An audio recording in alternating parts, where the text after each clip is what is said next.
Bueno, en este video vamos a ver un tema que es un poco abstracto para ustedes. No sé si en alguna han mencionado el rango de una matriz.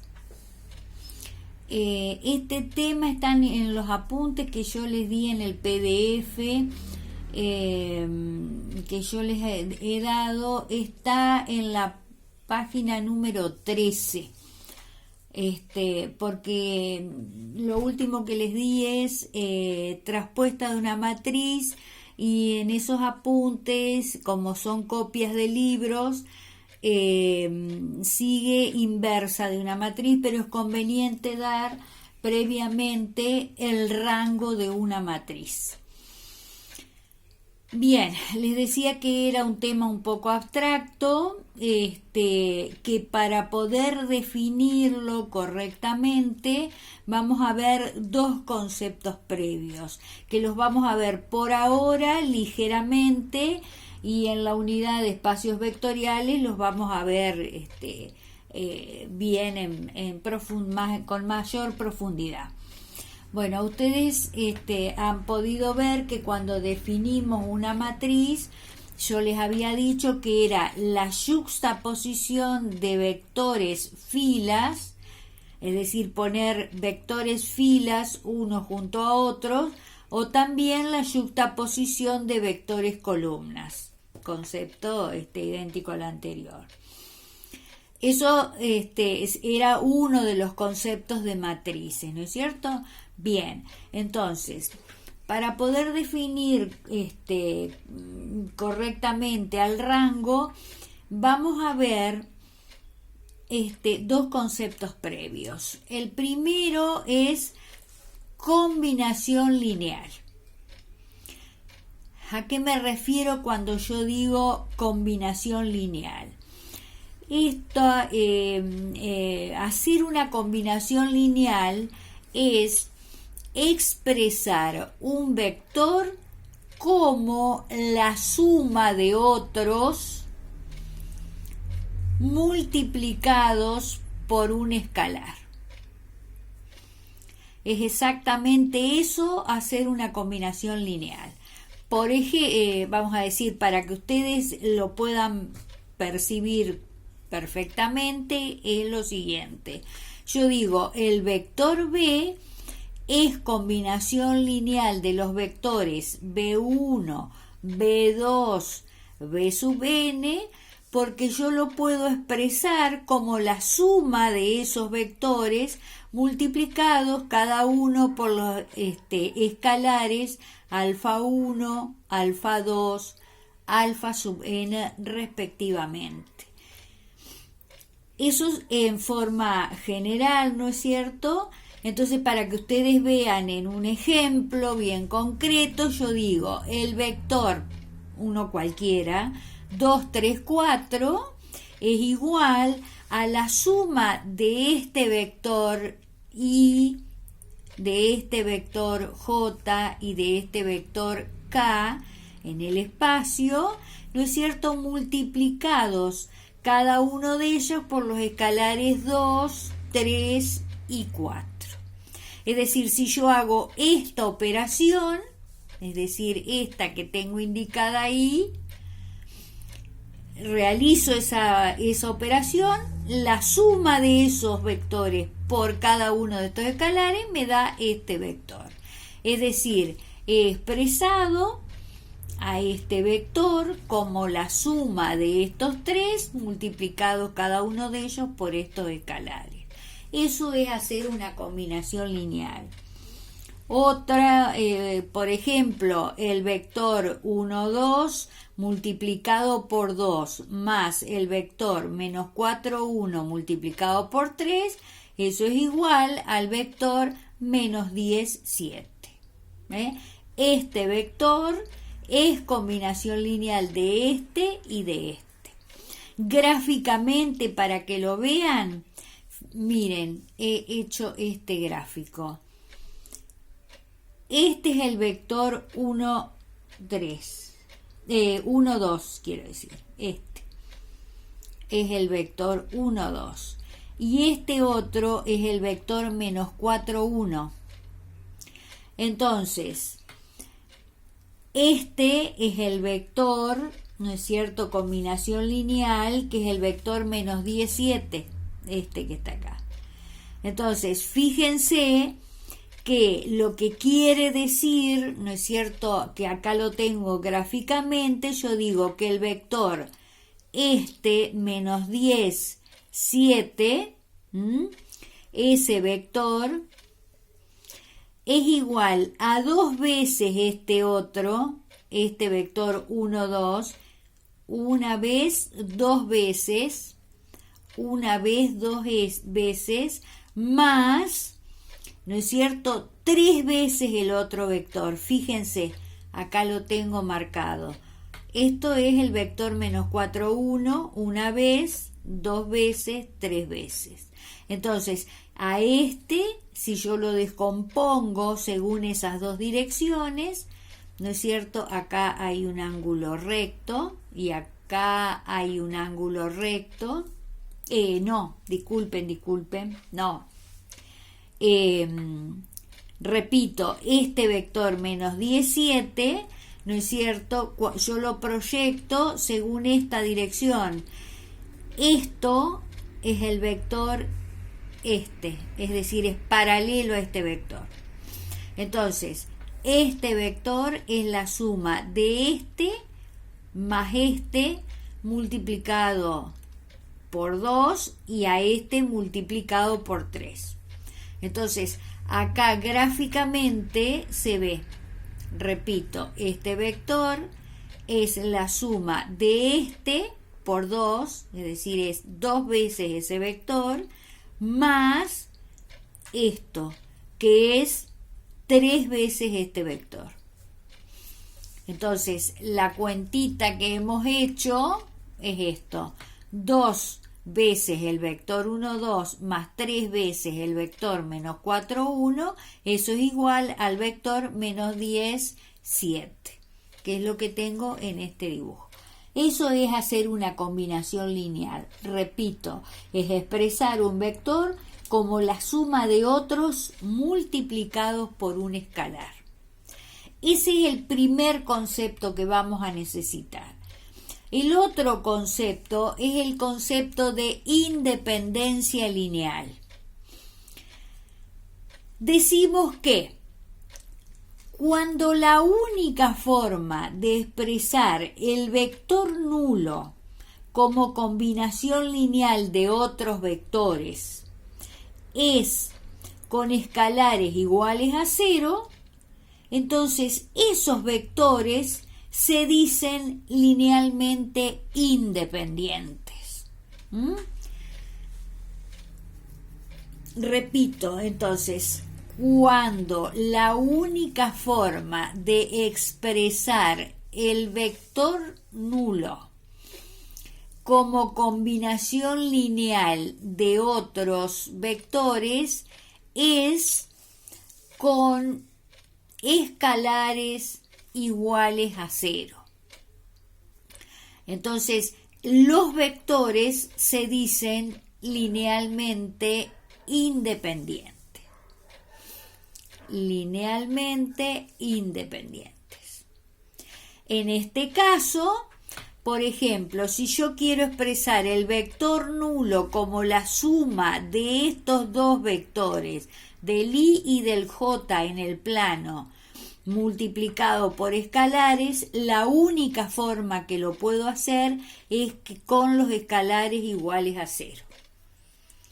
Es decir, entonces estos vectores, el i y el j, son linealmente independientes. Si eso no sucede, ¿no es cierto?, entonces los vectores se dicen linealmente dependientes. Eso es para completar el concepto, pero a nosotros nos va a interesar el concepto de combinación lineal para poder dar el concepto de independencia lineal. Por ahora, lo único que entonces nos interesa es que un conjunto de vectores son linealmente independientes cuando la única forma de expresar el vector nulo como combinación lineal de ellos es con escalares iguales a 0. Eso quiere decir. Bien, ven por ejemplo acá, yo tengo este vector, el 1, 2 y el vector 2, 4.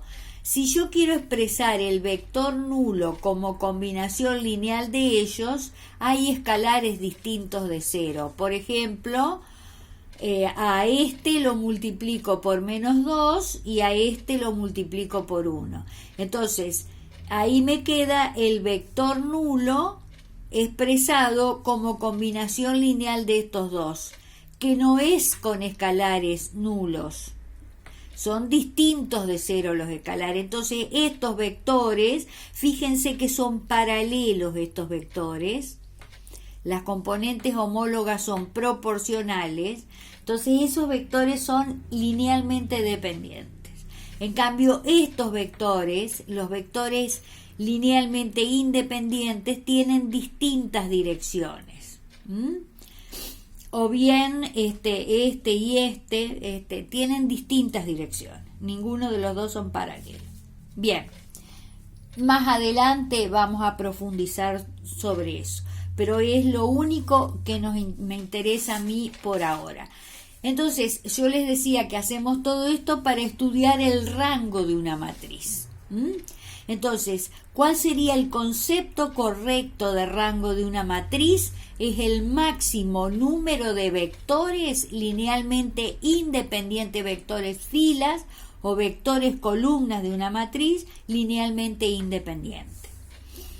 Es decir, el rango de esta matriz, ¿no es cierto?, va a ser el número de vectores así, linealmente independientes, o bien el número de vectores así, linealmente independientes. Eso es el rango de una matriz. Y es un número, ¿no es cierto?, porque es el número de vectores. 3, 4, 5. Bien, eso se expresa así. Esta es la letra griega rho y este es el nombre de la matriz. Entonces el rango de la matriz A se expresa de esta manera. Bueno, y otra cosa que podemos decir es que el rango fila de una matriz, es decir, el número de vectores LI linealmente independientes, fila de una matriz, es igual al número de vectores linealmente independientes, columna de la misma matriz. Entonces, el rango fila es igual al rango columna. Bien. Para hallar el rango de una matriz hay métodos, distintos métodos. Ahí en el apunte hay uno que tiene en el título que dice por triangulación, que está incompleto, ¿no es cierto? Pero que yo lo dejo de lado ese método. A mí me interesa enseñarles un método que lo podemos utilizar para hallar el rango de una matriz, para hallar la inversa de una matriz y para resolver sistemas de ecuaciones, que se emplea el mismo método. Bien, ¿qué más podemos decir del rango? Vamos a ver ahora otros conceptos previos, que es poder saber cuáles son las operaciones elementales.